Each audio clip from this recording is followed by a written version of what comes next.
Hey guys, it's 101R Smith, and I am back. Today I've come to finish the 1-2 combo that is part 2 of the Perfect Grade Perfect Strike Gundam review. Now, if you guys saw the video from a week ago, I will link it up right above you, but let's go through an abridged version of what to expect from last time. So, last time we discussed the Perfect Grade Strike Gundam, compared the 2004 release to the 2020 release, and overall they are mostly the same mold and the same kit. You're still going to get a lot of that great articulation that you got back in 2004, but now you have a lot more surface detail to play with, and in my personal opinion, the 2020 version is a bit better than the 2004, but ultimately it's all about look. Do you want that old seed look from like 2003 or the original Master Grade, or do you want a more remastered 2012 Strike look? Ultimately, that is what you're looking for when it comes to the individual kits. But enough of that. Now, today we're going to be taking a look at all 3 of the Striker packs and talking about the final product, the Perfect Strike Gundam. Let's see which of the Striker packs are the best, and if this is truly the definitive version of Strike Gundam in Perfect Grade form. Well, let's do it. We're going to start off first with my least favorite of the Striker packs, the Launcher Strike Gundam pack. It's pretty good. I find that there's a lack of kind of built-in detail. A lot of it is surface level, which is great, but if you're looking for that inner detail, putting it all together through and through, I feel that it's a bit lacking here with the Launcher Strike Gundam. And I'll admit, this kit does have a lot of really bad nubs. Thankfully though, a lot of it is within the bottom of the Hyper Impulse cannon, which is great, which you can hide it, but you know, it's just kind of disappointing, but that comes with the territory when you're dealing with darker shades of color that happens with dark shades of green, navy, black. It's kind of part of the Gunpla experience at this point, so you can't be that nitpicky. But still, it connects really good. Surprisingly enough, the launcher and sword pack are mostly made of polystyrene instead of ABS plastic, which does concern me a little bit for the future of how it's going to hold up, say 3 years from now, 5 years from now. Am I going to have to do a whole rebuild of this later? I don't know. I usually find that the ABS lasts a little bit longer when it's made of the inner frame. When it comes to the Hyper Impulse cannon, it can be a little finicky sometimes because you gotta fiddle with the swivel points on 2 ends, and then they tell you in the instruction manual to use a combination of the swappable hands and the Perfect Grade hands. To save you some agony, please use the swappable hands. They will save you so much frustration in comparison. The Hyper Impulse cannon does look great, as well as the weapon pod. It's striking, it's on point. It does take a little bit to finagle, but once you get it through, it's a very impressive weapon to behold upon. It is my least favorite of the 3. And the weight issues do get frustrating sometimes, but if you have the patience, you can pull off a great Launcher Striker assault. Just like this, and it's just, on its own, it could stand there and look very posing and menacing at the same time. It really just comes down to patience, build, and trying your very best not to knock it down with no marks. That is probably the most frustrating part of this building process. Third favorite, I think it's right to label it as such. Next up, we have my second personal favorite of the 3 Striker packs, the Sword Strike Gundam. Again, like the Launcher Strike Gundam, it's mainly made up of polystyrene, no ABS plastic seen here. However, this sword is gigantic. I just love the assortment equipment of part of this. It looks great. It just is very lean and it's ready to attack you.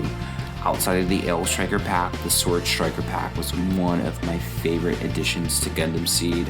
It looks great, and then, you know, the sword itself, the Schwartz Eisen, is just a magnificent beast to hold upon itself, but you gotta be careful because the Schwartz Gerber, the Schwartz sword, the Schwartz Gerber is even bigger than the Strike itself. So it can get kind of awkward if you just kind of put it up in a box by itself.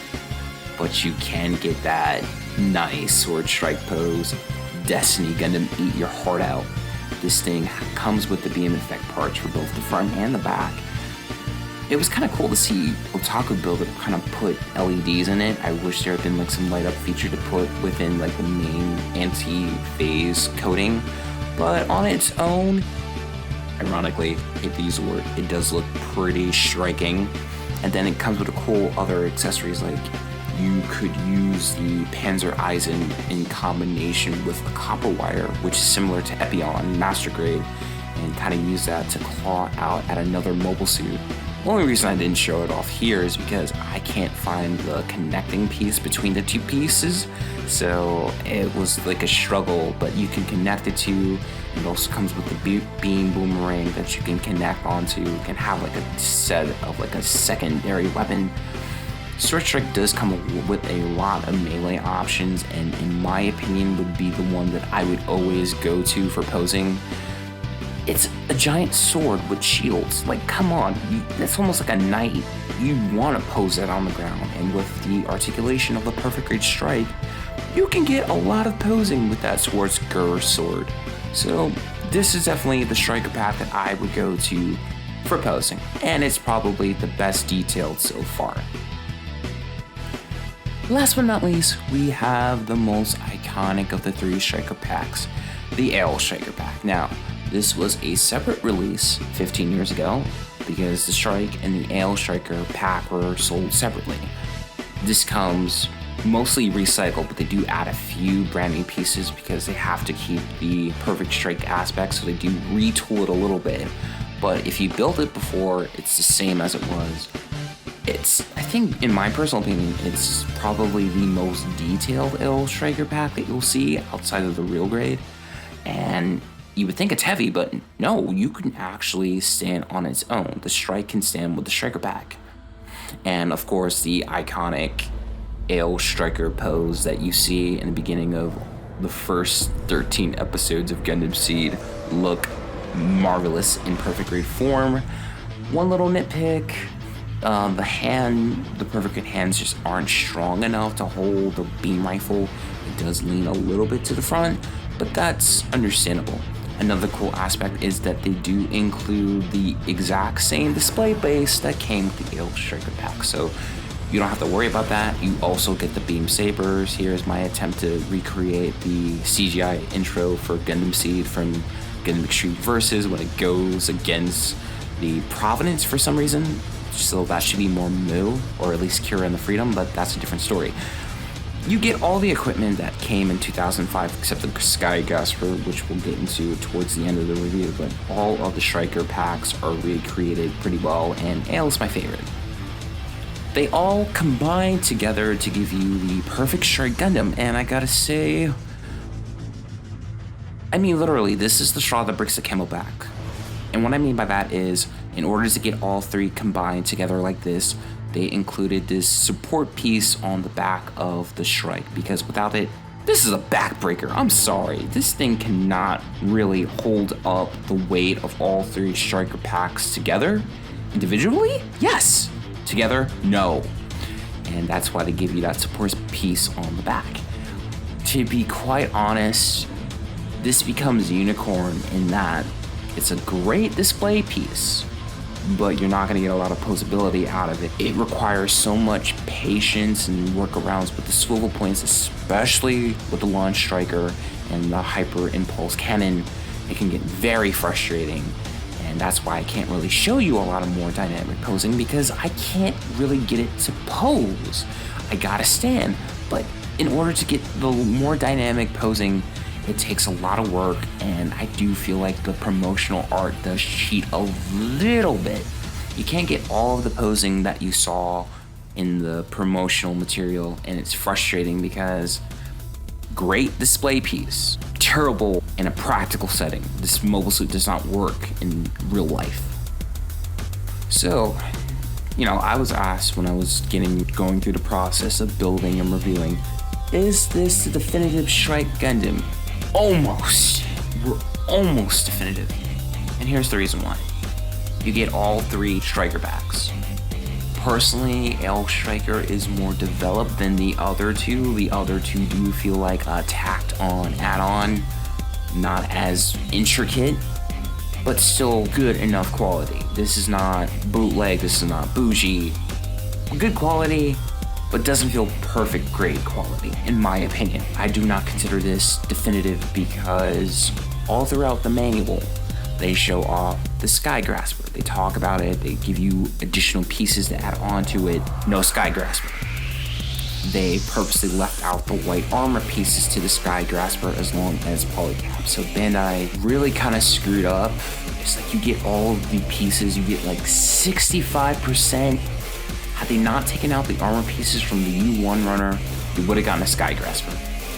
And they included the polycaps, but they took it out. They still want you to get the Sky Grasper on its own. They didn't want you to get everything all in one. That's very frustrating because if you get the Sky Grasper, you're gonna get 2 Aile Striker packs. That makes no sense. Why 2? Unless you get like another Strike Gundam. But then again, the Strike Ruse comes with the Sky Grasper.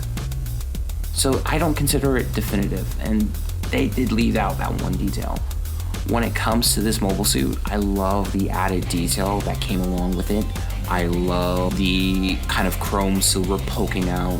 I love posing with the striker packs individually, and I will put an emphasis on the word individually.